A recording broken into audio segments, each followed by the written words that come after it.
Today we're releasing FastMCP 3.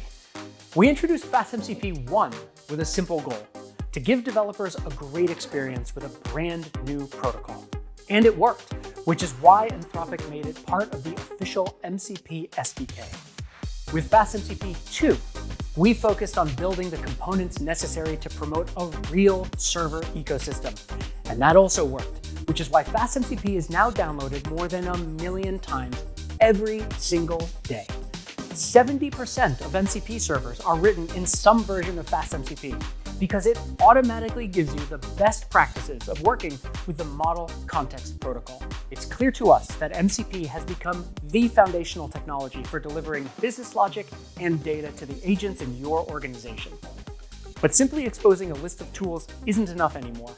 To run at scale, you need to control how that context is delivered, who sees it, when they see it, and how it adapts to the user. And so we're introducing FastMCP 3, which gives you the tools to build rich context applications. We've gone back and redesigned the framework to be more streamlined, more flexible, and more performant than ever. FastMCP is now ready for the next generation of MCP applications.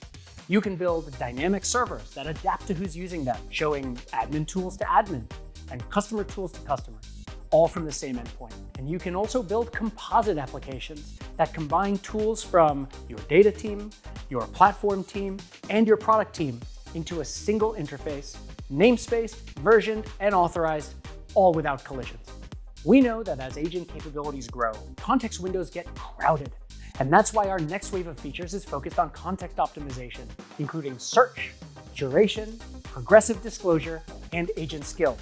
Because what you don't show the agent matters just as much as what you do. Today, the best companies don't have access to smarter AI. Instead, they make their AI smarter by giving it the right information at the right time. That's the role of an effective context layer, and FastMCP 3 is the best way to build it. And it's available in beta today.